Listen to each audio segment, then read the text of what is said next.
आज हम बात करेंगे देवभूमि को मिली केंद्र की सौगात से लेकर कोटद्वार के उस विवाद की जो अब राष्ट्रीय राजनीति की दहलीज पर पहुंच चुका है। ऐसे में इसके बाद रुड़की की खौफनाक वारदात और उत्तरकाशी की बेटियों का हुनर, अब रामनगर के जंगल का रोमांच भी आपको दिखाएंगे।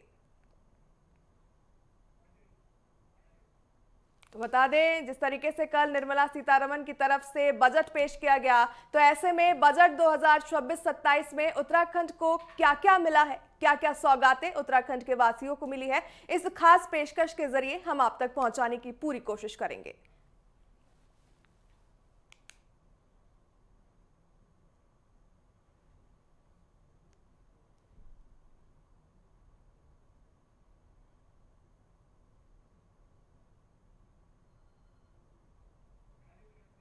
बताते चलें कि बजट में उत्तराखंड की हिस्सेदारी का ग्राफ बढ़ता हुआ नजर आया है। सबसे पहले अगर बात करें तो रोजगार के नए अवसर सृजित करने के लिए जिस तरीके से देश भर के 10,000 टूरिस्ट गाइड को प्रशिक्षण देने की बात कही गई है, अब इसमें देखने वाली बात यह होगी कि उत्तराखंड के हिस्से में कितने टूरिस्ट गाइड का प्रशिक्षण आता है। क्योंकि देवभूमि की अगर बात करें तो देवभूमि में लगातार केंद्र और राज्य सरकार पर्यटन को बढ़ाने के लिए अग्रसर नजर आ रही है। ऐसे में चारधाम यात्रा की बात करें तो लगातार रिकॉर्ड स्थापित चारधाम यात्रा में हर साल होते नजर आ रहे हैं। वहीं अब प्रधानमंत्री नरेंद्र मोदी और राज्य के मुख्यमंत्री यानी पुष्कर सिंह धामी का जो मकसद है वो विंटर टूरिज्म को बढ़ावा देना है। साथ ही शीतकालीन तीर्थ यात्रा को लेकर भी लगातार भाजपा सरकार अग्रसर नजर आ रही है। और अगर विंटर टूरिज्म को लेकर क्षेत्र में आगे बढ़ने के लिए उत्तराखंड अग्रसर है, तो वहीं जिस तरीके से कल 10,000 गाइड्स के प्रशिक्षण की बात कही गई है, तो इसमें कहीं ना कहीं उत्तराखंड को मजबूत होता नजर आएगा। तो वहीं केंद्रीय बजट के बाद आज उत्तराखंड के लिए तस्वीर पूरी तरह से साफ हो गई है। दरअसल देवभूमि के लिए अच्छी खबर यह है कि केंद्रीय करों में हमारी हिस्सेदारी बढ़ गई है। वहीं बात करें अगर पिछले साल की, तो पिछले साल के मुकाबले राज्य को 1,739 करोड़ रुपए ज्यादा मिलने जा रहे हैं। ये आंकड़े बताते हैं कि उत्तराखंड का आर्थिक ग्राफ अब ऊपर की ओर बढ़ रहा है। आइए ग्राफिक्स के जरिए समझते हैं खजाने की पूरी गणित को। तो बता दें, खजाने का गणित ग्राफिक्स के जरिए आपको समझाने की कोशिश कर रहे हैं। कुल आवंटन की अगर बात करें तो कुल आवंटन 17,414.57 करोड़ रुपए का है, जिसमें केंद्र करे भी मौजूद है। आगे बढ़ते हुए और आपको अधिक समझाने की कोशिश अगर हम इसमें करते हैं, तो फिलहाल ये कुल आवंटन का आंकड़ा आप अपनी टीवी स्क्रीन पर देख पा रहे हैं। खजाने का गणित समझाने की कोशिश कर रहे हैं। अतिरिक्त फंड की अगर बात करें तो लगभग 1739.59 करोड़ रुपए जो पिछले साल की तुलना में है, उसको लेकर ये बात कही जा रही है। प्रतिशत में वृद्धि अगर देखी जाए तो प्रतिशत में वृद्धि जो है वो 1.118% से बढ़कर अब 1.141% कर दी गई है, जो उत्तराखंड के लिए अच्छी बात साबित हो सकती है। बड़े स्रोत की अगर हम बात करते हैं तो इनकम टैक्स से 6,197 करोड़ रुपए और साथ ही कॉर्पोरेट टैक्स से 5,112 करोड़ रुपए इसमें हासिल करे जाएंगे। तो खजाने का गणित पूरा समझाने की आपको कोशिश कर रहे थे ग्राफिक्स के माध्यम से। आगे बढ़ते हैं, जहां बजट में एक ऐसी योजना भी है जो सीधे हमारे पहाड़ के दूरस्थ गांवों की सूरत बदल सकती है। दरअसल यह है इको फ्रेंडली माउंटेन ट्रेल। ये केवल पैदल रास्ता नहीं बल्कि स्वरोजगार का एक नया हाईवे साबित होगा। आखिर क्या है ये योजना और कैसे मिलेगा इससे लाभ, देखिए ग्राफिक्स में।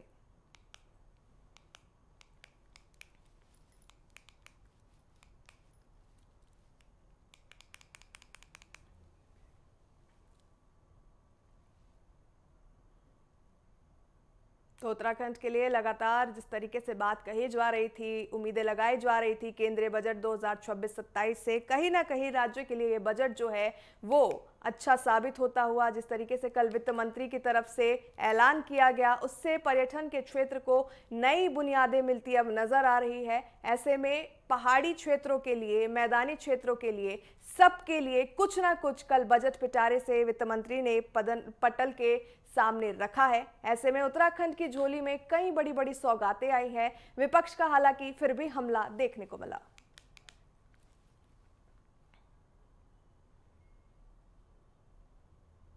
और चलिए अब आपको ग्राफिक्स के जरिए समझाने की कोशिश करते हैं कि इको फ्रेंडली माउंटेन ट्रेल को लेकर क्या कुछ बातें सामने आती है। आपको बताते चले कि फोकस इसका रहेगा क्या है। इको फ्रेंडली माउंटेन ट्रेल प्रकृति को नुकसान पहुंचाए बिना पत्थर और मिट्टी से बने पैदल रास्ते। फोकस क्या रहेगा, जंगल, जल स्रोत और वन जीवों की सुरक्षा के साथ पर्यटन को बढ़ावा देना।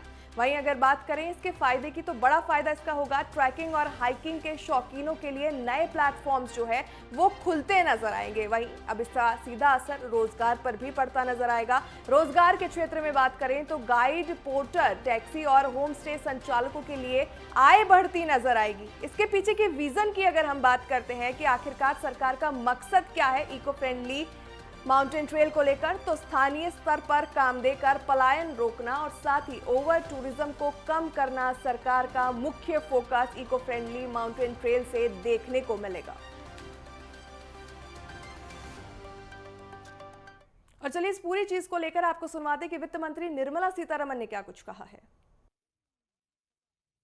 Cultural, spiritual and heritage.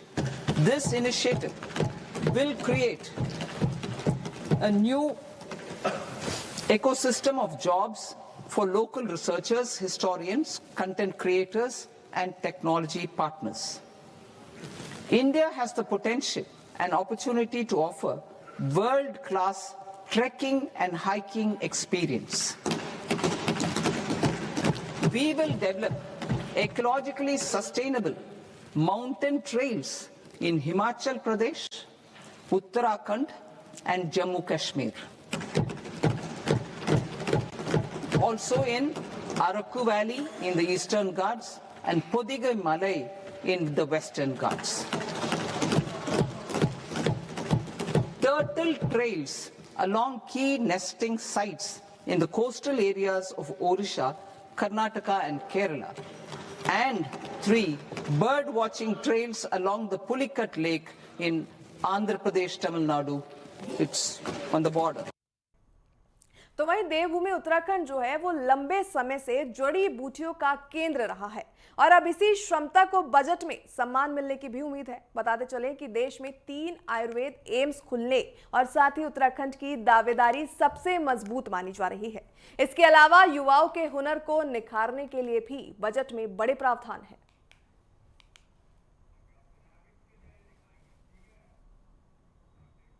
और चलिए आपको ग्राफिक्स के जरिए आयुर्वेदिक एम्स के क्या कुछ महत्व हो सकते हैं, क्या कुछ मायने देवभूमि के लिए निकलकर सामने आ सकते हैं, वो समझाने की हम कोशिश करेंगे।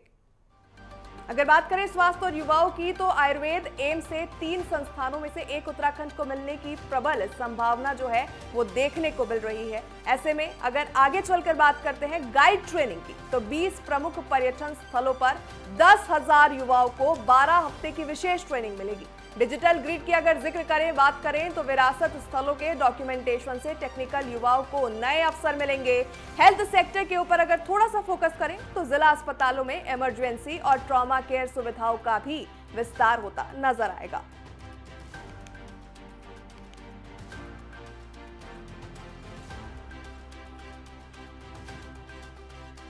तो वहीं आगे बढ़ते हैं जहां बजट में केवल पहाड़ ही नहीं बल्कि मैदानों का भी ध्यान रखा गया। ऐसे में हरिद्वार और उधम सिंह नगर जैसे औद्योगिक जिलों के छोटे उद्योगों को संजीवनी दी गई है। साथ ही बता दें कि खादी और स्थानीय हस्तशिल्प को महात्मा गांधी ग्राम स्वरोजगार पहल से नया बाजार मिलने जा रहा है।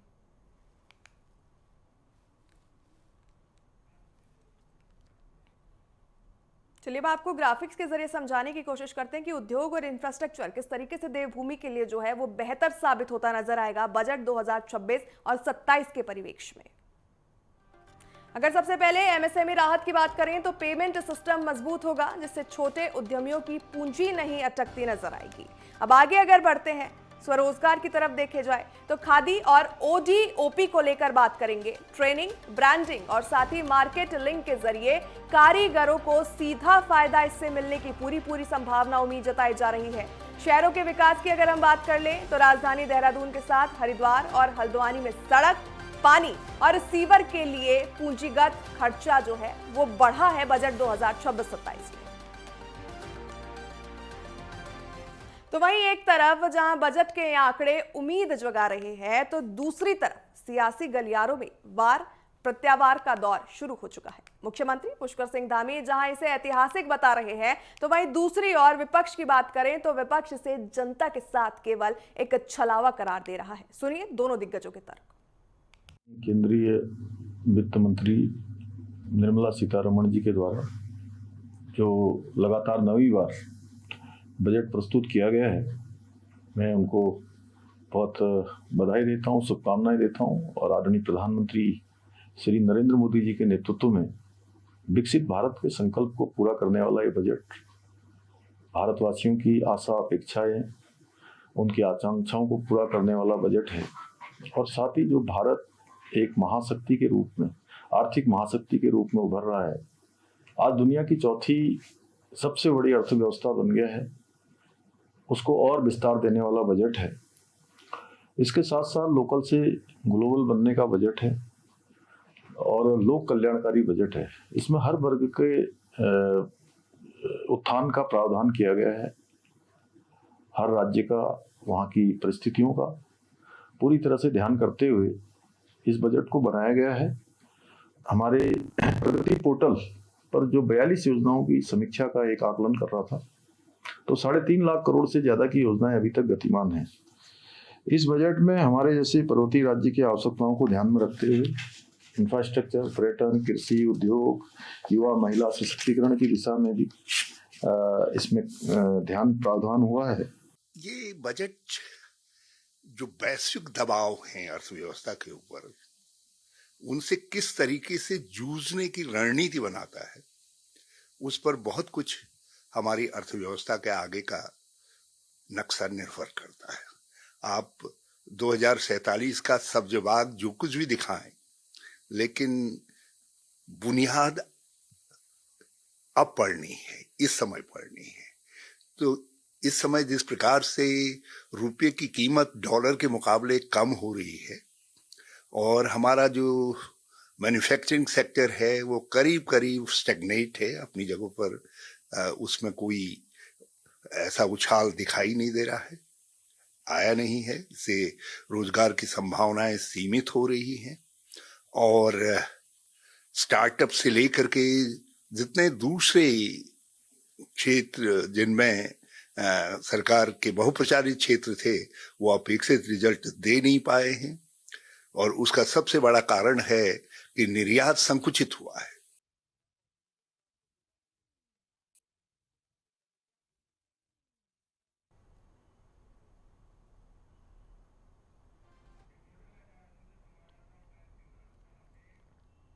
और चलिए अब आगे बढ़ते हैं, जहां बजट की इस पूरी तस्वीर पर चर्चा करने के साथ सीधे चलते हैं देहरादून, जहां हमारे संवाददाता हमारे साथ लाइव जुड़ चुके हैं। उपेंद्र का रुख करना चाहेंगे। उपेंद्र, अगर बात करें कल जिस तरीके से वित्त मंत्री निर्मला सीतारमण ने केंद्रीय बजट 2026-27 पेश किया है, देवभूमि के लिए अगर देखा जाए तो कई संभावनाएं कल सदन के पटल पर रखी गई है। अगर राजधानी देहरादून की बात करें तो राजधानी के वासी किस तरीके से कल के बजट को लेकर अपनी पर्सपेक्टिव देते नजर आए हैं?